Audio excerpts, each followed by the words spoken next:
반평생을 자식 뒷바라지에 바쳤는데 어느 날 문득 깨닫게 됩니다. 그들 눈에 비친 나는 그저 낡은 아파트 한 채의 가치밖에 남지 않았다는 것을. 당신이라면 어떻게 하시겠습니까? 72살의 한 어머니. 요양원에서 5년째 조용하고 단조로운 나날을 보내고 있었습니다. 그러던 설날 저녁, 아들 내외가 갑자기 찾아왔습니다. 함께 떡국이라도 먹자면서요. 하지만 그들이 내뱉은 첫 마디는 어머니의 숨을 턱 막히게 했습니다. 어머니를 뵈러 온 것이 아니었습니다. 손녀의 영국 유학 자금을 위해 어머니가 평생 살아온 집을 팔아달라는 것이었습니다. 따끈한 떡국은 제대로 떠보지도 못했는데 어머니는 이미 목이 메어왔습니다. 그 자리에서 조용히 일어나 자리를 떴습니다. 하지만 어머니는 미처 몰랐습니다. 그 차가운 밥상을 떠난 뒤 우연히 올라탄 시내버스 안에서 자신의 노년의 운명을 바꿔놓을 전환점을 만나게 될 줄은. 어머니는 과연 어떤 결정을 내렸을까요? 그 예상치 못한 기쁨은 무엇이었을까요? 평범해 보이기만 하는 이 가족의 이면에는 과연 어떤 계산과 진심이 숨겨져 있었을까요? 핏줄이 거래의 수단이 되었을 때 노인은 어떻게 자신을 지킬 수 있을까요? KBS 인생극장에 오신 것을 환영합니다. 오늘의 이야기 속으로 들어가 보겠습니다. 제 이름은 박정숙, 올해 72입니다. 서울 은평구 산자락에 있는 푸른 요양원에서 지낸 지 꼬박 5년이 되었습니다. 명절이면 으레 그랬듯 저는 대부분 홀로 창가에 앉아 있습니다. 창밖으로 굽이치는 산길과 저 멀리 하나둘씩 불을 밝히는 서울의 야경을 바라보면서요. 수많은 불빛들이 반짝이지만 어느 것 하나 제 것은 아닌 것만 같았습니다. 하지만 오늘만큼은 달랐습니다. 해가 막 저물기 시작할 무렵 저는 캔버스 가방 하나를 들고 요양원 셔틀을 타고 산을 내려왔습니다. 그리고 지하철로 갈아타 서울역까지 간 뒤 다시 버스를 탔습니다. 몇 번이고 갈아타야 하는 번거로운 길이지만 이상하게도 귀찮기는커녕 심장이 조금씩 빨리 뛰는 것이 느껴졌습니다. 저는 있는 옷 중에 가장 단정한 옷으로 차려입었습니다. 꽃무늬 털모자를 쓰고 직접 뜬 목도리를 둘렀습니다. 바짓단은 다리미로 빳빳하게 각을 세웠죠. 손녀가 촌스럽다고 할까봐 일부러 카키색 트렌치 코트를 꺼내 입었는데 소매뿌리에서 자꾸만 삐져나오는 낡은 실밥은 아무리 문질러도 사라지지 않았습니다. 제가 든 가방 안에는 손수 뜬 털목도리가 들어있었습니다. 인디핑크에 스카이 블루를 섞은 배색, 손녀 서연이가 가장 좋아하는 색 조합입니다. 그리고 직접 붙인 동그랑땡 한 통도 있었죠. 다진 돼지고기에 두부와 채소를 듬뿍 넣은 소로 만들었습니다. 서연이 아빠가 이걸 참 좋아한다는 걸 압니다. 요양원에 들어온 뒤로는 주방 쓸 일이 거의 없었지만 이번만큼은 며칠 전부터 간호사에게 부탁해 조리실을 빌렸습니다. 매일 조금씩 정성을 다해 반죽하고 부쳐서 밀폐 용기에 차곡차곡 담았습니다. 흐트러질까 조심하면서요. 지난 몇 년간 저는 늘 기회를 엿보고 있었습니다. 그들의 삶에 다시 한번 가족으로서 나타날 기회를요. 더부살이하는 짐덩어리도 가끔 들르는 손님도 아닌 바로 엄마이자 할머니로서 그 식탁에 마땅히 있어야 할 내 자리를 되찾고 싶었습니다. 5년 전 저는 마포구의 낡은 아파트에서 살고 있었습니다. 결혼 전 친정어머니가 물려주신 집이었죠. 넓지는 않았지만 30년간 제 손으로 쓸고 닦아 깨끗했습니다. 창문 유리 한 장 깨진 적이 없었죠. 그해 겨울이었습니다.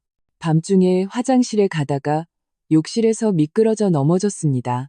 고관절에 금이 갔습니다. 식은땀이 흐를 정도로 아팠지만 바닥에 누운 채 꼼짝도 할 수 없었습니다. 다행히 그때 설치해둔 비상 호출기 덕분에 요양보호사와 아들이 달려와 저를 병원으로 옮겼습니다. 일주일간 입원한 후 아들 민준이와 며느리 유진이가 말했습니다.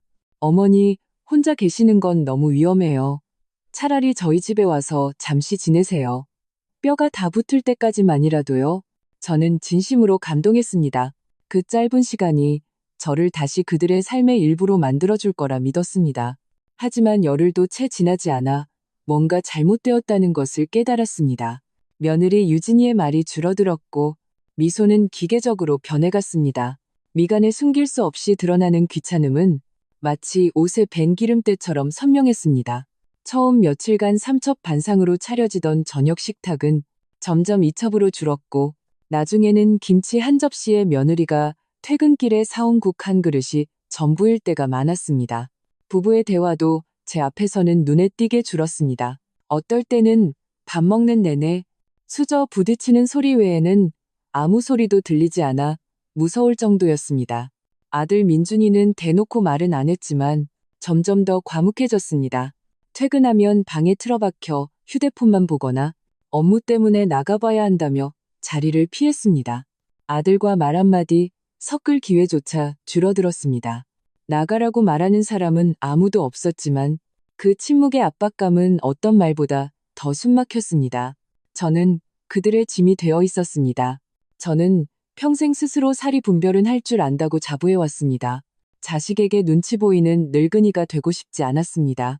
사람이 늙으면 외로운 것보다 체면을 잃는 것이 더 두려운 법입니다. 그래서 저는 결단을 내렸습니다. 스스로 요양원에 들어가겠다고 말입니다. 그때 저는 마포구 아파트를 한부모 가정에 세를 줬습니다. 월세 80만 원. 그 돈으로 요양원 비용을 내고 남는 돈으로는 과일이나 영양제를 사 먹었습니다.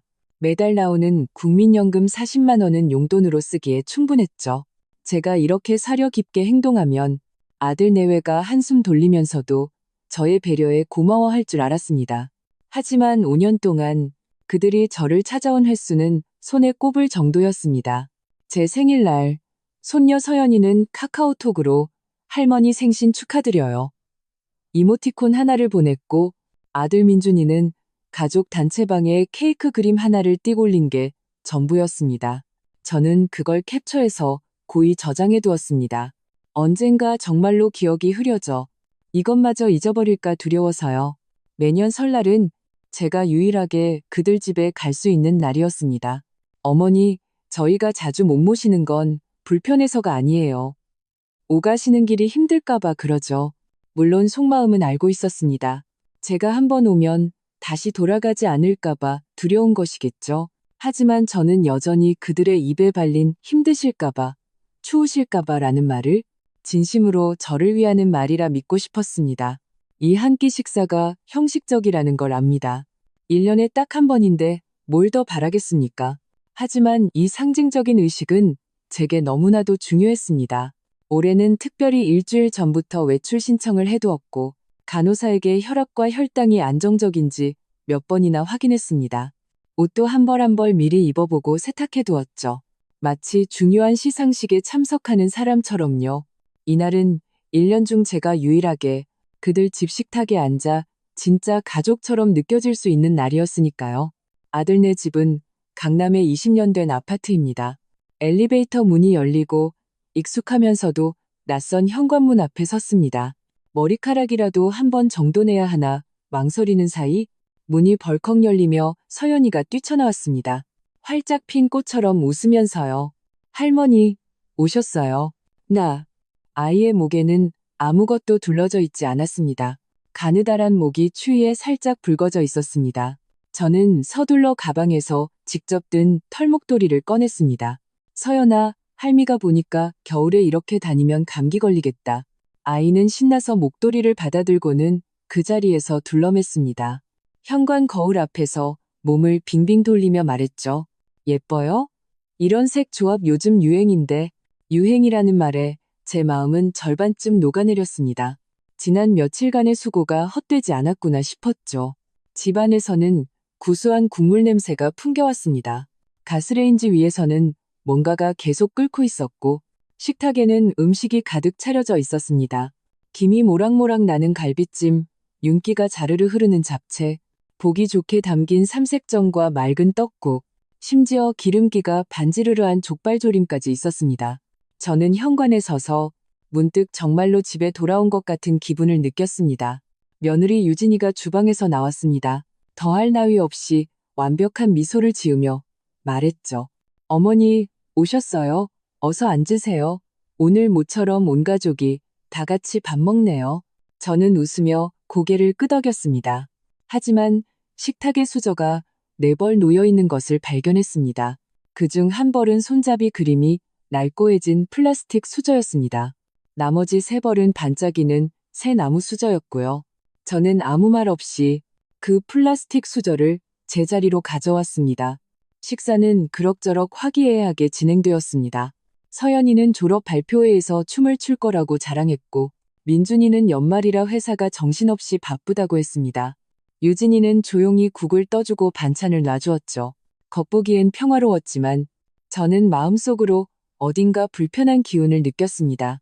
마치 식탁 위에 동그랑땡처럼 속은 텅 비어있는 느낌이랄까요? 몇 술 뜨지 않았을 때 유진이가 수저를 내려놓았습니다. 아주 가벼운 일상적인 말투였습니다. 어머니, 이번에 서연이가 정말 장한일했어요. 붙은 영국 대학이 순위가 아주 높다더라고요. 저는 고개를 끄덕였습니다. 그래, 좋은 일이지. 그녀는 화제를 돌렸습니다. 그런데 유학 비용이 만만치가 않아서요. 제 손이 멈칫했습니다. 민준이가 한숨을 쉬며 거들었습니다. 어머니도 아시잖아요. 저희 집 대출금 아직 갚고 있거든요. 매달 대출 원리금만 150만 원이에요. 거기다 생활비까지 하면 사실 빠듯해요. 저는 잠자코 들었습니다. 유진이가 조곤조곤 말을 이었습니다. 하지만 그 말투는 점차 잘 짜인 각본처럼 부드러워졌습니다. 서연이가 가려는 학과는 학비랑 생활비 합쳐서 1년에 6천만 원 정도 들더라고요. 제가 나지막이 말했습니다. 젊은 애가 공부하겠다는데 내가 반대할 리는 없지? 하지만 다른 선택지도 상의는 해봤니? 서울대나 연고대도 좋지 않으냐? 서연이는 입술을 꾹 다물고 말이 없었습니다.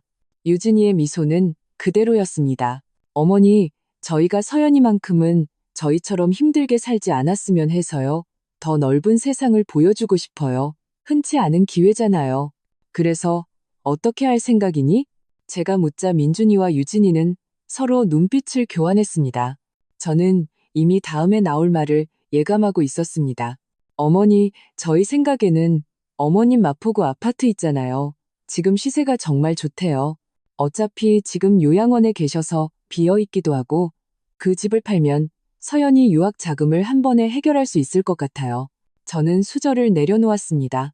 목소리는 크지 않았지만 가슴속 깊은 곳에서 억지로 쥐어짜내는 듯한 소리였습니다.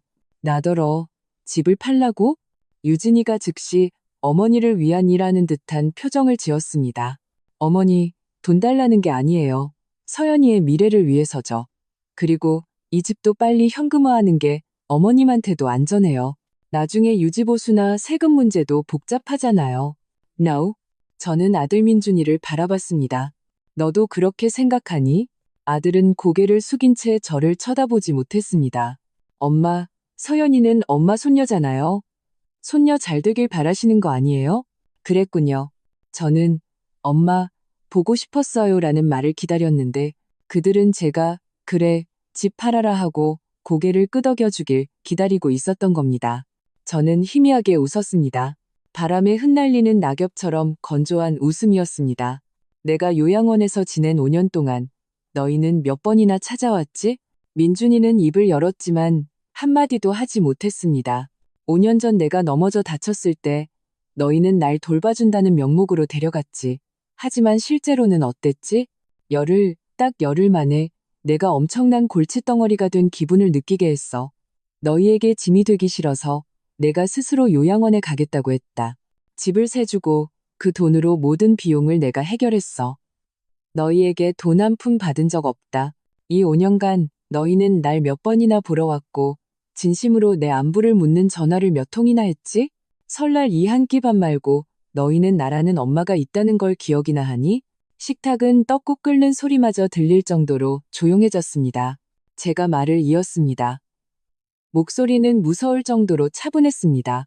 나는 내 사려 기품이 너희의 진심을 얻을 수 있을 거라 생각했다. 하지만 이제 보니 내가 틀렸구나. 저는 천천히 자리에서 일어났습니다. 움직임은 가벼웠지만 마치 식탁 전체를 뒤엎는 듯한 무게감이 실려 있었습니다. 이 식사가 가족 모임이 아니라 거래를 위한 자리라면 나는 먹지 않겠다. 저는 외투를 집어들고 나가려 했습니다. 민준이가 그제야 다급하게 외쳤습니다. 엄마, 왜 그러세요? 저희도 그냥. 저는 아들을 돌아봤습니다. 내가 모를 줄 아니? 너희가 두려운 건 내가 나이를 더 먹고 몸이 더 약해지면 이 집을 명분 좋게 가져갈 수 없을까봐 그런 거겠지? 안 그러니? 유진이의 미소는 마침내 무너져 내렸습니다. 어머니, 어떻게 저희를 그렇게 생각하세요? 제가 천천히 말했습니다. 사람 마음이 어떤 건지 나는 똑똑히 보이니까. 저는 등을 돌려 더 이상 그들을 보지 않았습니다. 설날은 핏줄의 정을 나누는 날이지 부동산을 이야기하는 자리가 아니다. 너희가 차린 이 밥 나는 못 먹겠다. 문을 나설 때 저는 한치의 망설임도 없었습니다. 등 뒤에서는 아무도 쫓아나오지 않았습니다. 마치 그들이 정말로 신경 썼던 것은 내가 아니라 그 집이었던 것처럼요. 아파트를 내려오는 계단의 불빛은 환했지만 저는 건물 전체가 차갑게 느껴졌습니다. 오늘 밤의 설날 밥상은 결코 하나가 될 수 없는 모임을 위한, 다시는 돌아갈 수 없는 집을 위한 것이었습니다. 아들이 사는 로비가 번듯한 그 아파트를 걸어 나왔습니다. 습기를 머금은 차가운 바람이 곧장 옥기 속으로 파고들었습니다. 그제야 저는 바깥에 어느새 보슬비가 내리고 있다는 것을 알았습니다. 설날 저녁의 서울 거리는 활기찼습니다. 도로 위에는 택시가 쉴 새 없이 꼬리를 물고 지나갔고 차창 안에는 다음 모임 장소로 향하는 들뜬 얼굴들이 비쳤습니다. 인도는 막 저녁 식사를 마치고 심야 영화를 보러 가는 젊은 연인들과 친척 집에 세배하러 가는 가족들로 붐볐습니다. 레스토랑과 노래방의 네온사인이 젖은 아스팔트 바닥에 고인 무릉덩이에 반사되어 어지러울 정도로 현란한 빛을 뿜어내고 있었습니다. 그때 갑자기 쾅 하는 거대한 소리와 함께 저 멀리 밤하늘에서 거대하고 화려한 불꽃이 터져 나왔습니다. 그리고 두 번째, 세 번째 불꽃이 연이어 터졌습니다. 종로 보신각 타종 행사 쪽에서 들려오는 소리였습니다. 주변 사람들은 흥분한 환호성과 감탄사를 터뜨렸습니다. 모두들 고개를 들고 휴대폰으로 사진을 찍기 바빴습니다. 온 세상이 축제 분위기였고 온 도시가 축하하고 있었습니다. 오직 저 72살의 늙은이 하나만이 인파를 거슬러 유령처럼 이 소란스러운 거리를 홀로 걷고 있었습니다. 저는 마치 흑백 무성 영화 속에 잘못 캐스팅된 인물처럼 느껴졌습니다. 실수로 채도 높은 컬러 영화에 뛰어든 것처럼요. 귀가 먹먹할 정도의 소음이 저를 감쌌지만 그 소음은 저와 아무런 관련이 없었습니다. 이런 화려함 속에서 느끼는 고립감은 요양원의 1인실이 주는 적막함보다 더 숨막혔습니다. 얼마나 걸었을까요? 무릎이 욱신거리기 시작할 때쯤 마침내 익숙한 버스 정류장 표지판이 보였습니다. 정류장 아래는 텅 비어 있었습니다. 아마 이 시간에는 저처럼 화려한 도심에서 그 쓸쓸한 산동네로 돌아가려는 사람이 없었기 때문이겠죠. 전광판에는 붉은색 글씨가 흐르고 있었습니다. 은평구 방면 막차 22, 30. 시계를 보니 10시 15분이었습니다. 다행히 아직 탈 수 있었습니다. 저는 외투깃을 여미고 차가운 철제 의자에 앉아 버스를 기다렸습니다. 빗줄기는 가늘었지만 촘촘했습니다. 마치 수많은 얼음바늘이 비스듬히 엮여 그물을 짜듯 도시 전체의 소란을 희미한 빛의 장막 속에 가두는 것 같았습니다. 30분 가까이 기다렸을까? 저 멀리 차량 불빛 속에서 마침내 익숙하고 희미한 헤드라이트 두 개가 나타났습니다. 그 248번 버스는 마치 지치고 충직한 늙은 거북이처럼 천천히, 아주 천천히 화려한 도시를 가로질러 제게 다가왔습니다. 치익 소리와 함께 문이 열렸습니다. 저는 경로 우대 카드를 찍었고 기계에서는 삑 하는 친절한 소리가 났습니다. 고개를 들어 기사님께 가볍게 목례를 하고 차량 뒤편으로 걸어갔습니다. 버스 안에는 기사님 외에 저 혼자뿐이었습니다. 저는 창가 자리를 골라 앉았습니다. 버스는 다시 출발하여 천천히 도심을 벗어났습니다. 창밖으로 점점 뜸해지며 빠르게 스쳐 지나가는 집들의 불빛을 보았습니다. 하나하나의 불빛이 모두 하나의 가정을 상징하는 것 같았고 동시에 날카로운 바늘처럼 이미 갈기갈기 찢어진 제 심장을 찌르는 것 같았습니다. 결국 눈물을 참을 수 없었습니다. 저는 입을 틀어막고 고개를 깊이 숙였습니다. 목구멍에서 터져나오려는 슬픈 흐느낌을 억눌렀습니다. 기사님에게 이렇게 초라한 모습을 보이고 싶지 않았습니다. 도대체 왜 내가 뭘 잘못했기에 한 가족이 이 지경까지 이르게 되었는지 이해할 수 없었습니다. 슬픔에 잠겨 있을 때 문득 버스 안의 분위기가 조금 달라진 것을 느꼈습니다. 희미하게 흘러나오던 시끄러운 라디오 음악 소리가 어느새 꺼져 있었습니다. 버스 안에는 규칙적인 엔진 소리와 와이퍼가 좌우로 움직이는 단조로운 소리뿐이었습니다. 속도도 아까보다 조금 느려진 것 같았습니다. 저는 조용히 고개를 들었습니다. 차량 중앙에 달린 작은 원형의 광각 백미러를 통해 기사님의 시선이 제 쪽을 슬쩍 향했다가 이내 다시 앞으로 돌아가는 것을 보았습니다. 우리는 이 기묘한 침묵 속에서 한참을 더 달렸습니다. 신호등 앞에서 버스가 멈춰 섰을 때 기사 아저씨가 침묵을 깨고 조용히 물었습니다. 어머님, 괜찮으세요? 어디 편찮으신 데 있으세요? 저는 깜짝 놀라 서둘러 고개를 들고 소매로 얼굴에 눈물 자국을 아무렇게나 닦아냈습니다. 우는 것보다 더 보기 흉한 미소를 지으며 말했죠. 아, 아니에요. 괜찮아요. 백미러 속의 그 눈을 향해 저는 애써 태연한 척손을 저었습니다. 찬바람을 쐬었더니 눈물이 좀 나서요. 아마 제 평생 이렇게 서툰 거짓말은 처음이었을 겁니다. 기사 아저씨는 백미러로 저를 보며 제 거짓말을 굳이 들추지 않았습니다. 그저 몇 초간 침묵하더니 아주 평범한 말투로 마치 일상적인 대화를 하듯 입을 열었습니다. 아, 그렇군요. 서울 겨울바람이 좀 매섭죠. 오래 쐬면 눈이 시리더라고요. 제가 젊었을 때 인천부두에서 일했는데 그때 바닷바람은 정말 칼 같았어요. 얼굴이 베이는 것 같았죠. 그는 제가 왜 우는지 더 묻지 않고 오히려 제 어설픈 핑계에 맞춰 자신의 과거 이야기를 꺼냈습니다. 이런 부담 없는 배려에 긴장으로 굳어있던 어깨가 조금 풀리는 것을 느꼈습니다. 버스는 계속해서 앞으로 나아갔습니다. 점점 도심의 소음에서 멀어지고 길가의 불빛은 희미해졌으며 창밖 풍경은 어두워졌습니다. 잠시 후 그가 다시 입을 열었습니다. 여전히 부드러운 목소리였습니다.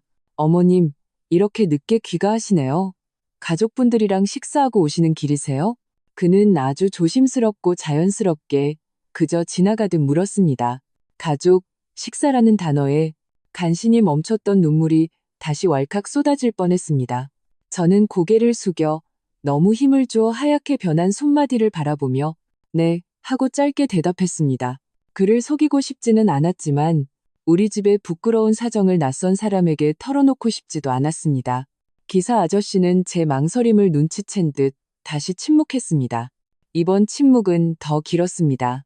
더 이상 묻지 않을 거라 생각했는데 다음 정류장에 가까워질 무렵 그가 다시 입을 열었습니다. 아, 그의 목소리에는 자신도 모르는 쓸쓸함이 묻어 있었습니다. 저는 명절에 가족이랑 밥 먹어본 지가 오래됐네요. 저는 깜짝 놀라 무심코 백미러를 쳐다봤습니다. 그는 제 반응을 눈치채지 못한 듯 그저 혼잣말처럼 말을 이었습니다. 부모님은 일찍 돌아가셨고 아내도 몇 년 전에 병으로 세상을 떴어요. 아들 하나 있는데 부산에서 일해요. 결혼해서 가정도 있고요. 명절에는 젊은 사람들은 처가에 가봐야죠. 저는 아들이 잘 사는 것 같아 정말 기쁩니다. 정말로요. 그는 잠시 말을 멈췄습니다. 백미러를 통해 보니 그가 입꼬리를 살짝 당겨 웃는 것 같았습니다. 하지만 그 미소 속에는 지울 수 없는 씁쓸함이 배어 있었습니다. 다만 가끔 이 큰 버스가 텅 빈 채로 달리는 것 같아서 집에 돌아가도 텅 비어 있고 특히 명절 같은 때가 되면 그 텅 빈 느낌이 더 무서워요. 그는 더 이상 말을 잇지 않았습니다. 하지만 저는 알 수 있었습니다. 그가 자신의 이야기를 아무런 대가도 바라지 않고 부드럽게 제게 건네주었다는 것을요. 그는 제게 말하고 있었습니다. 어머님 보세요. 이 세상에 외로운 건 당신 혼자가 아니에요. 그 몇 마디 평범한 말에 굳게 닫혔던 제 마음의 벽이 완전히 무너져 내렸습니다. 결국 눈물이 속절없이 흘러내렸습니다. 이번에는 더 이상 숨기지 않았습니다. 저는 생전 처음 보는 백미러 속 희미한 윤곽으로만 본 그 기사 아저씨에게 조금 전 아들 집에서 겪었던 모든 일을 띄엄띄엄 털어놓기 시작했습니다. 5년간의 냉대, 치밀하게 계산된 저녁 식사, 집 때문에 내뱉었던 그 상처 주는 말들까지 모두 이야기했습니다. 기사 아저씨는 조용히 들어주었습니다. 말을 끊거나 끼어들지 않았습니다. 그저 신호등에 멈출 때마다 고개를 돌려 계기판 위에 놓아두었던 깨끗한 휴지를 건네줄 뿐이었습니다. 제 이야기가 끝날 무렵 버스는 요양원 아랫마을에 거의 다 도착했습니다. 저는 마음속에 가장 무겁고 축축하게 자리 잡고 있던 돌덩이를 꺼낸 기분이었습니다. 온몸의 기운이 빠져나갔지만 한편으로는 전례 없는 해방감을 느꼈습니다. 저는 눈물을 닦고 그에게 고맙습니다. 라고 말했습니다. 버스가 정류장 앞에 천천히 멈췄습니다. 제가 자리에서 일어나 내리려는데 기사 아저씨가 갑자기 저를 불렀습니다. 어머님, 그가 고개를 돌렸습니다. 저는 그때 처음으로 그의 얼굴을 제대로 볼 수 있었습니다. 50대쯤 되어 보이는 세상사의 달고 다른 평범한 얼굴이었습니다. 하지만 그 눈은 어두운 찬의 조명 아래서 유난히 진실하고 선량하게 빛나고 있었습니다. 그는 멋쩍게 머리를 극적이며 웃었습니다. 조금 누런이가 드러났습니다. 어차피 들어가셔도 혼자시고 저도 이따 퇴근하면 혼자인데요.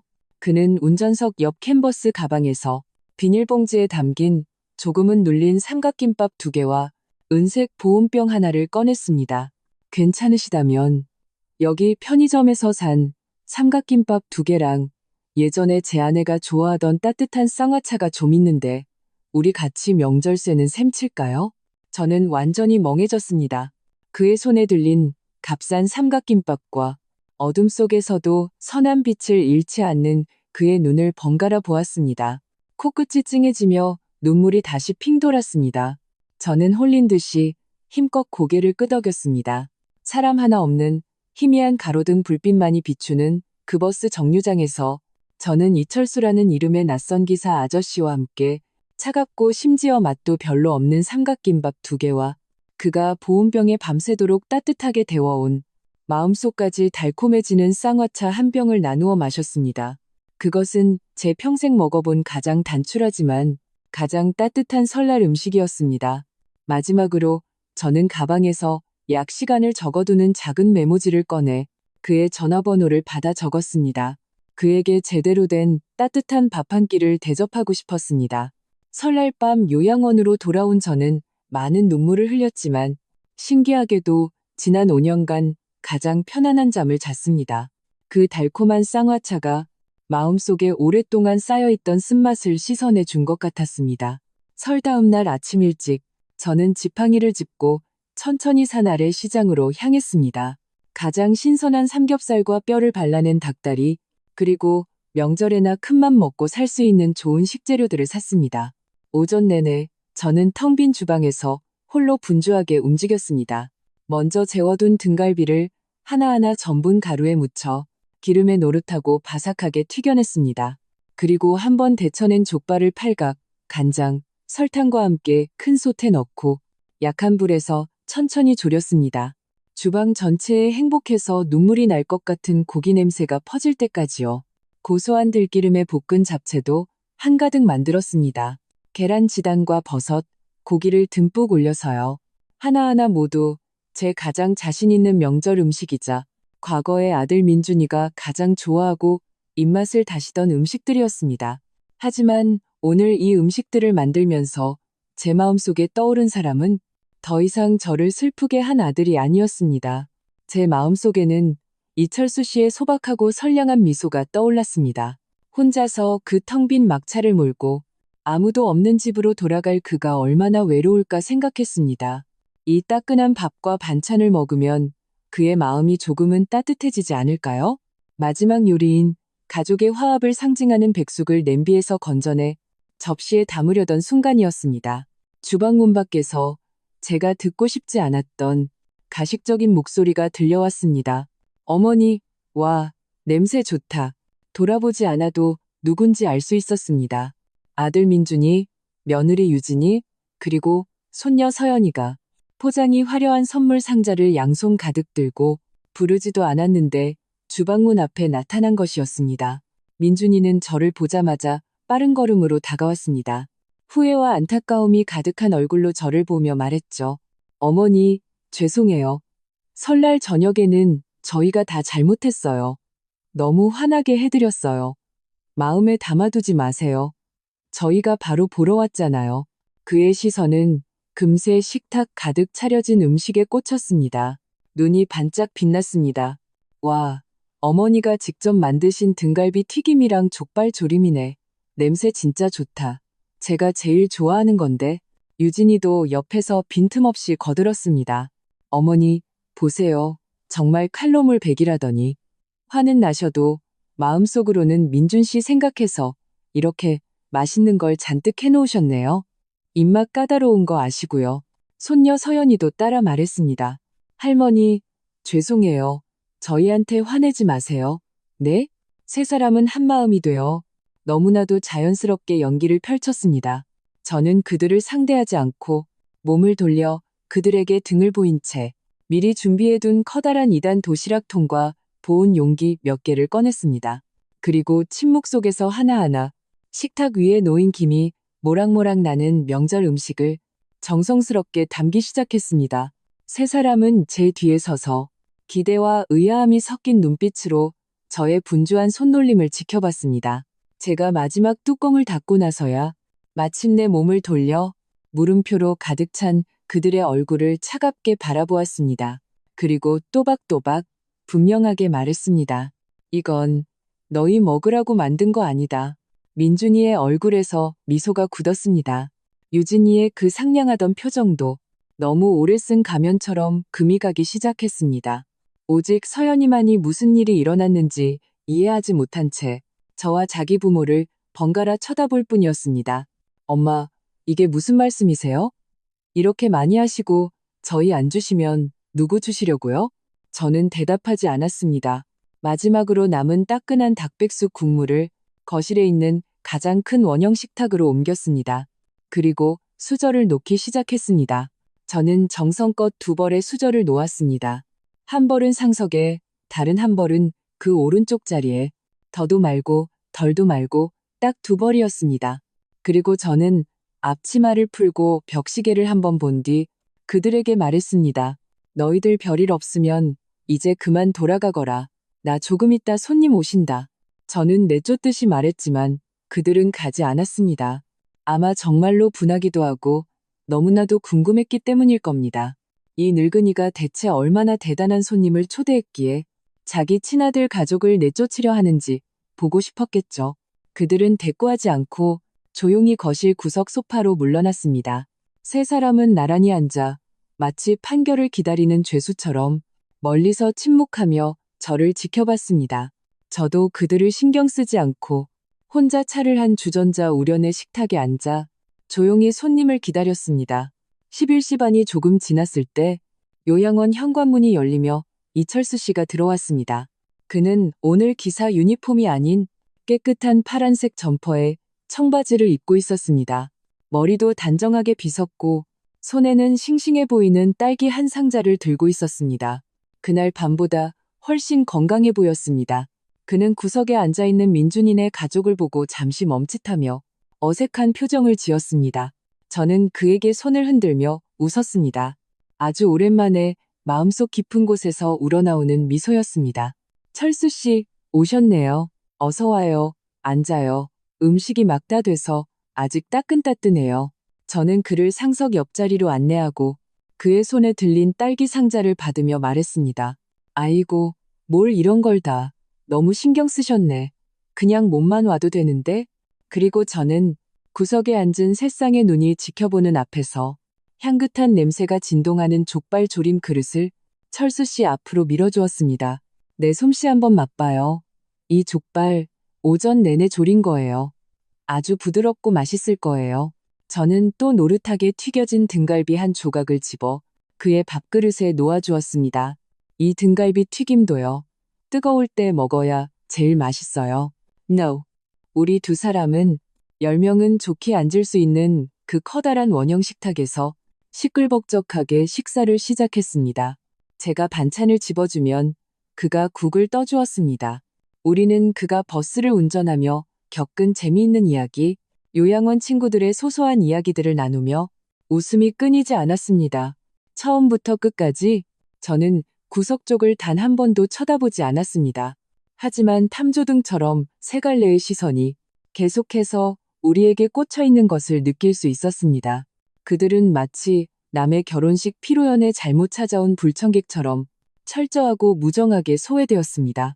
식탁 위에 김이 모락모락 나는 음식과 화기애애한 웃음소리는 보이지 않는 벽이 되어 그들을 완벽하게 차단했습니다. 이 식사에는 한마디의 질책도 한 번의 다툼도 없었지만 그들에게는 아마 평생 맞아본 것 중 가장 민망하고 가장 따가운 뺨따기였을 겁니다. 식사가 반쯤 진행되었을 때 민준이는 마침내 참지 못했습니다. 그는 소파에서 벌떡 일어나 성큼성큼 우리 식탁으로 다가왔습니다. 그리고 손바닥으로 식탁을 쾅 내리쳤습니다. 그릇들이 쨍그랑 소리를 내며 흔들렸습니다. 그는 저를 보지 않고 저기와 신문이 가득한 눈빛으로 놀란 표정에 이철수 씨를 쏘아보았습니다. 그리고 나서야 고개를 돌려 제게 큰 소리로 따져 물었습니다. 엄마, 이 사람 누구예요? 생판 모르는 남한테는 이렇게 한상 차려주면서 우리한테는 한 입도 안 주시겠다는 거예요? 민준이의 목소리는 낮게 깔려 있었지만 떨림을 감추지 못했습니다. 이철수 씨는 수저를 내려놓고 입가를 닦은 뒤 자리에서 일어나 차분하게 말했습니다. 저는 이철수라고 합니다. 어젯밤 막차를 운전했는데 마침 어머님께서 혼자 버스에 타고 계셨습니다. 그는 잠시 말을 멈췄다가 덧붙였습니다. 그때 어머님께서 아주 심하게 울고 계셨습니다. 민준이는 잠시 멍해졌고 얼굴 근육이 순간적으로 경련했습니다. 당신 무슨 뜻이야? 나 별 뜻 없습니다. 이철수 씨가 말했습니다. 만약 어제 설날 밤 그 버스 안에서 어머님의 눈물을 직접 보셨다면 아마 제가 누구인지 묻지 않으셨을 겁니다. 민준이는 입을 벌린 채 무슨 말을 하려 했지만 아무 말도 잇지 못했습니다. 혹시 사기당하시는 거 아니에요? 마침내 유진이가 날카로운 목소리로 끼어들었습니다. 외부 사람 불러다 식사 대접하면서 저희한테는 이렇게 대하시는 거 보면 정말 사기당하시는 거 아니냐고요. 저는 그를 덤덤하게 쳐다보며 대꾸하지 않았습니다. 그저 천천히 식탁 위 국그릇 뚜껑을 덮고 식탁보를 정리할 뿐이었습니다. 요즘 노인들만 노려서 감정적으로 접근해 재산 빼돌리는 사기꾼들 많아요. 특히 어머님처럼 요양원에 혼자 계시고 집도 있고 돈도 있으면서 외로운 분들이 표적이 되기 쉽다고요. 사회면에 그런 기사가 얼마나 많이 나오는지 아세요? 처음엔 대화로 시작해서 천천히 접근한 다음에 신뢰를 얻고 나면 할 말 다 했니? 제가 그의 말을 끊었습니다. 목소리는 무겁지 않았지만 아주 차가웠습니다. 엄마, 저희는 엄마를 위해서, 나를 위해서 제가 그들을 보며 말했습니다. 그 말은 네가 이미 여러 번 했지.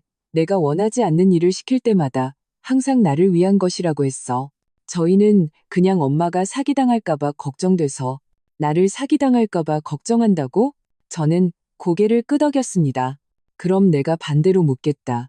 네가 여기 온 게 내가 사기당할까봐 걱정돼서냐? 아니면 내가 이 집을 다른 사람에게 줄까봐 걱정돼서냐? 민준이는 할 말을 잃었습니다. 제가 말을 이었습니다. 네 딸 유학자금을 마련하고 싶으면 대출을 받을 수도 있고 네가 투잡을 뛸 수도 있다. 심지어 너희가 사는 그 집을 팔 수도 있지. 하지만 내 것을 탐내서는 안 됐다. 엄마는 할머니잖아요. 나는 먼저 나 자신이다. 제가 대답했습니다. 나는 70이 넘었다. 내 딸의 유학 꿈을 이뤄주기 위해 내 모든 것을 희생할 의무는 없다. 네가 나더러 집을 팔라고 한 건 내가 늙고 힘이 없어 만만하게 보였기 때문이겠지. 민준이의 얼굴이 창백해졌습니다. 저는 더 이상 그를 보지 않았습니다. 이제 나는 내 말을 들어주고 내가 누구인지 기억해주고 기꺼이 나와 함께 앉아 밥을 먹어주는 사람에게만 밥을 줄 것이다. 이건 핏줄이냐 아니냐의 문제가 아니라 그럴 만한 가치가 있느냐의 문제다. 다시는 오지 마라. 제가 말했습니다. 오늘부터 내 재산을 누구에게 줄지, 내 밥을 누구와 먹을지, 내 마음을 누구에게 줄지는 더 이상 너와 상관없는 일이다. 민준이는 더 이상 아무 말도 하지 않았습니다. 유진이가 민준이의 옷소매를 잡아 끌며 작게 말했습니다. 가요, 여보. 민준이는 움직이지 않았습니다. 고개를 숙인 채 잠시 서 있더니 마치 마지막 자존심을 지키려는 듯 이를 악물고 한마디 던졌습니다. 엄마, 저희 다음에 다시 올게요. 저는 허락하지도 붙잡지도 않았습니다. 그들은 왔을 때보다 훨씬 빠른 걸음으로 떠났습니다. 저는 다시 식탁에 앉았습니다. 이철수 씨가 도시락을 다시 열며 여전히 온화한 목소리로 물었습니다. 방금 하신 말씀 후회하지 않으시겠어요? 저는 고개를 저었습니다. 단 한 번도 이렇게 확신에 찼던 적이 없어요. 누구에게 밥을 해줄 가치가 있는지 말이에요. 그날 이후 민준이는 정말로 나타나지 않았습니다. 오히려 잘된 일이었죠. 저는 본래 그가 다시 요양원에 오기를 바라지 않았으니까요. 요양원에서의 일상은 평소와 같이 흘러갔습니다. 식사하고, 산책하고, 신문을 읽고, 장기를 두었죠. 매일 아침 차를 마셨고, 가끔 이철수 씨가 과일을 좀 사들고 와서 정원에 앉아 함께 이야기를 나누었습니다. 그는 제 삶에서 가장 안정적인 방문객이 되었습니다. 압박감도 없고, 바라는 것도 없고, 말수도 적었습니다. 어떤 날은 1시간 넘게 앉아 있으면서 그가 10마디를 하면 저는 한마디도 하지 않을 때도 있었습니다. 그래도 우리는 어색하지 않았습니다. 그러던 어느 평범한 오후였습니다. 그가 저를 보러 왔는데 표정이 평소처럼 편안해 보이지 않았습니다. 우리는 거실에 앉아 있었고 그는 차를 따르면서 몇 번이나 망설였습니다. 오늘 무슨 일 있어요? 제가 참지 못하고 물었습니다. 무슨 고민이라도 있는 거예요? 그는 한숨을 쉬고 찻잔을 내려놓았습니다. 그리고 아주 복잡한 눈빛으로 저를 바라보며 한참을 망설인 끝에 마침내 입을 열었습니다. 드릴 말씀이 있는데 이걸 말씀드려야 할지 모르겠습니다. 그는 잠시 말을 멈췄다가 마치 큰 결심을 한 듯 말했습니다. 어머님 아드님 민준 씨에 관한 일입니다. 저는 잠시 멍해졌고 심장이 쿵 내려앉았습니다. 지난 몇 달간 그가 사실 계속 저를 찾아왔습니다. 저는 더욱 놀랐습니다. 그가 철수 씨를 왜요? 이철수 씨는 쓴웃음을 지었습니다. 처음에는 저한테 따지러 왔었죠. 알고 보니 그날 불쾌하게 헤어진 후 민준이는 마음속에 분을 사귀지 못했던 겁니다. 이해할 수도 그냥 넘어갈 수도 없었던 거죠. 그래서 그는 아주 어설픈 방법으로 철수 씨를 뒷조사하기 시작했습니다. 버스 차고지에 가서 수소문에 이철수 씨의 근무표를 알아냈고 몇 번이고 그의 퇴근길을 막아섰습니다. 처음 저를 찾아왔을 때 이철수 씨가 회상했습니다. 눈이 아직도 벌게 있었어요. 그는 계속해서 같은 질문을 반복했습니다. 우리 엄마가 도대체 왜 나한테 이러는 겁니까? 내가 도대체 뭘 잘못했는데요? 왜 우리한테는 한 입도 안 주면서 만난 지 며칠 되지도 않은 당신 같은 외부인에게 밥을 차려주는 겁니까? 이철수 씨는 그와 논쟁하지도 제 편을 들지도 않았습니다. 그저 민준이에게 한마디 되물었을 뿐입니다. 아드님은 어머님께서 설날 저녁 그 한 끼를 얼마나 기대하셨는지 아십니까? 바로 그 한마디가 민준이의 모든 방어막을 한순간에 무너뜨린 것 같았습니다. 그 후로 민준이는 더 이상 따지러 오지 않았습니다. 대신 하소연하러 해답을 구하러 오기 시작했습니다. 그는 지난 몇 년간 부부가 겪었던 압박감, 미래에 대한 불안감, 그리고 저에 대한 복잡한 감정들, 좋은 것이든 나쁜 것이든 모두 이철수 씨라는 낯선 사람에게 털어놓았습니다. 이철수 씨는 우리 모자 사이에 가장 기묘한 전령이자 통역사가 되어주었습니다. 어머님, 이철수 씨가 저를 보며 아주 진심 어린 말투로 말했습니다. 제가 보기에 민준 씨는 본성이 나쁜 사람은 아닙니다. 마음속으로는 사실 어머님을 굉장히 아끼고 있어요. 다만 사랑을 마음속에만 담아두고 표현할 줄 모르고 행동은 늘 엇나가는 거죠. 그가 제게 그러더군요. 그날 어머님께 쫓겨나고 나서야 처음으로 정말 엄마를 잃을지도 모른다는 기분이 들었다고요. 평생 그렇게 무서웠던 적이 없었다고 했습니다. 지난 몇 달간 그는 정말 많이 노력하고 있어요.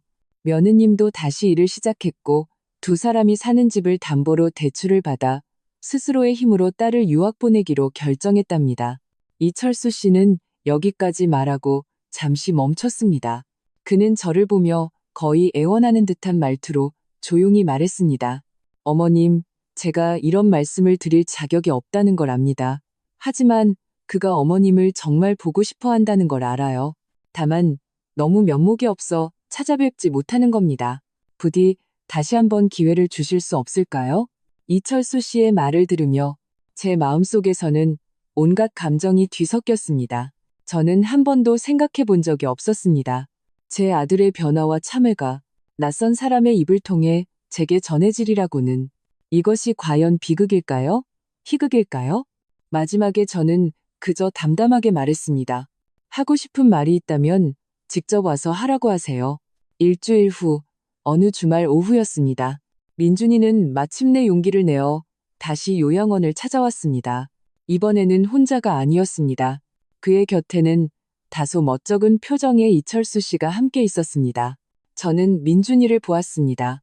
지난번보다 더 초췌하고 말이 없었지만 눈빛에서는 경박함과 당연함이 사라지고 전에는 본 적 없던 묵직한 무언가가 느껴졌습니다. 저는 손에 들고 있던 바느질감을 내려놓고 말없이 그들을 바라봤습니다. 민준이가 한 걸음 다가와 깊은 숨을 들이쉬었습니다. 엄마, 요즘 계속 한 가지 생각을 했어요. 그는 잠시 말을 멈췄다가 이었습니다. 예전에 엄마는 저희랑 싸우지도 않으셨고 저희를 내쫓지도 않으셨어요. 그런데 그날 저희에게 밥을 주지 않으셨을 때 집에 돌아가서 밤새 잠을 못 잤어요. 문득 스스로에게 묻게 되더라고요. 내가 무슨 말을, 무슨 짓을 했기에 엄마가 저렇게 변하신 걸까? 많이 생각했어요. 그가 말했습니다. 저희는 늘 엄마의 양보를 당연하게 여겼어요. 엄마가 혼자 요양원에 가시고 혼자 명절을 보내시고 조용히 지내시는 걸 그게 다 엄마가 마땅히 해야 할 일이라고 생각했어요. 유진이랑 이야기했습니다. 저희가 사는 그 낡은 아파트를 담보로 대출을 더 받기로 했어요. 저희 스스로 방법을 찾고 계약할 겁니다. 다시는 엄마의 그 아파트에 손대지 않을 거예요. 벽돌 한 장, 기와장 하나도요. 서연이에게 미래를 열어주겠지만 그건 엄마의 희생을 담보로 하지 않을 겁니다. No. 저는 그를 보며 여전히 말이 없었습니다. 이철수 씨는 옆에서 조용히 지켜볼 뿐 끼어들지 않았습니다. 엄마, 이제 와서 무슨 말을 해도 소용없다는 거 알아요. 잘못한 건 잘못한 거니까요. 하지만 만약 괜찮으시다면 다시 시작하고 싶어요. 엄마의 신뢰를 되찾겠다는 게 아니라 처음부터 다시 쌓아가고 싶어요. 저는 눈앞의 아들을 바라봤습니다. 머리는 좀 헝클어져 있었고 얼굴에는 피곤함이 서려 있었지만 아주 오랫동안 보지 못했던 무언가, 바로 부끄러움과 진정한 미안함이 깃들어 있었습니다. 제가 마침내 입을 열었습니다. 네가 한 말들 들었다. 저는 용서한다고 말하지는 않았지만 그것만으로도 우리 관계에는 숨 쉴 틈이 생겼습니다. 또 한 주말이 지났습니다. 민준이는 유진이와 서연이를 데리고 다시 저를 찾아왔습니다. 이번에 그들이 가져온 것은 값비싼 선물이 아니라 가족회의 결의안이었습니다. 서연이가 얼굴을 붉히며 제 앞으로 와서 깊이 고개를 숙였습니다. 그리고 작지만 분명한 목소리로 말했습니다. 할머니, 죄송해요. 아빠, 엄마랑 상의했는데요. 저 유학까지 않기로 했어요. 제 미래를 위해서 남들과 비교하고 집에 이렇게 큰 부담을 주는 건 옳지 않다고 생각해요. 우선 한국에서 대학에 진학해서 열심히 공부하고 나중에 제 힘으로 장학금을 신청해서 유학 갈래요. 유진이도 옆에서 예전에 그 영악함은 찾아볼 수 없는 미안함이 섞인 복잡한 표정을 짓고 있었습니다. 그녀는 진심으로 제게 사과하며 요즘 많은 생각을 했고 자신이 얼마나 어리석었는지 깨달았다고 말했습니다. 이제 다시 일을 시작했고 힘들지만 마음은 훨씬 편안해졌다고 했습니다. 그 후 몇 달간 민준이는 아주 서툰 방식으로 저라는 엄마에게 다시 구애하기 시작했습니다. 그는 매주 찾아왔습니다. 올 때마다 제가 가장 좋아하는 표고버섯 닭죽을 직접 끓여왔습니다. 말은 많지 않았습니다. 그저 묵묵히 제가 죽을 다 먹는 것을 지켜보고 그릇을 치워준 뒤 조용히 잠시 앉아 있다가 떠났습니다. 유진이와 서연이도 몇 번 왔습니다. 유진이는 새로 구한 직장 이야기를 들려주었고 서연이는 대학 입시 준비의 어려움을 제게 털어놓았습니다. 그들은 더 이상 집 이야기도 돈 이야기도 꺼내지 않았습니다. 그저 평범한 가족처럼 서로의 삶을 나눌 뿐이었습니다. 시간은 빠르게 흘러 어느덧 추석이 되었습니다. 사람과 달이 모두 둥글게 모여야 하는 날. 저는 아들네 집에 가지 않았습니다. 대신 그들 가족 3명이 양손 가득 식재료와 접이식 테이블을 들고 요양원으로 찾아왔습니다. 그들은 요양원 뜰에 있는 늙은 느티나무 아래에서 저와 다른 할아버지, 할머니들과 함께 바비큐 그릴을 설치했습니다. 하늘이 점점 어두워지고 보름달이 짙푸른 밤하늘에 조용히 떠올랐습니다. 고기 굽는 냄새와 사람들의 웃음소리가 공기 중에 가득 퍼졌습니다. 민준이는 자기가 가장 좋아하는 지글지글 익은 삼겹살 한 점을 직접 구워 상추에 싸서 조심스럽게 제 밥그릇에 놓아주었습니다. 그는 저를 보며 많은 말을 하지 않았습니다. 그저 잘못을 저지른 아이처럼 낮은 목소리로 말했을 뿐입니다. 엄마, 죄송해요. 그리고 고맙습니다. 저는 웃으며 수저를 들려던 순간 이철수 씨가 송편한 상자를 들고 다소 멋쩍게 뜰 입구에 서 있는 것을 보았습니다. 아마 명절이라 잠시 들러 제 안부를 보러 온 모양이었습니다. 저는 그에게 손을 흔들며 이리 와서 앉으라고 크게 소리쳤습니다. 그는 처음에는 가족 모임의 외부인인 자신이 끼는 것이 불편하다며 사양했습니다. 그런데 뜻밖에도 민준이가 먼저 일어나 의자 하나를 가져와서는 억지로 그를 제 옆에 앉혔습니다. 철수 아저씨, 이리 와서 앉으세요. 아저씨 아니었으면 제가 오늘 이 자리에 앉을 자격도 없었을 겁니다. 유진이도 웃으며 갓 구운 어묵 한 접시를 그에게 건넸습니다. 우리 5명은 조금은 기묘하지만 더없이 진실하고 따뜻한 대가족처럼 함께 둘러앉아 송편과 고기를 나누어 먹었습니다. 저는 고개를 들어 하늘의 달을 보고 다시 곁에 있는 사람들을 보았습니다. 마음속으로 생각했습니다. 사람 사이의 인연이란 참으로 신기하구나. 때로는 피를 나눈 가족이 가장 깊은 상처를 주기도 하고, 때로는 생면부지의 낯선 사람이 가장 절망적인 순간에 따뜻한 쌍화차 한 병을 건네주기도 한다. 마치 작지만 혹한의 겨울밤 전체를 밝히기에 충분한 달처럼 저는 삶 속에서 예기치 않게 만나는 그 선의에 진심으로 감사합니다. 때로는 바로 그 스쳐 지나가는 인연이 주는 작은 정 때문에 우리는 차가운 심연에서 다시 이 따뜻한 인간 세상으로 돌아올 수 있으니까요. 저는 민준이가 구워준 고기 한 점을 입에 넣고 다시 이철수 씨가 가져온 송편 한 조각을 집어 천천히 맛을 음미했습니다. 짠맛도 좋고 단맛도 좋구나. 올해 추석은 모든 것이 딱 적당했다.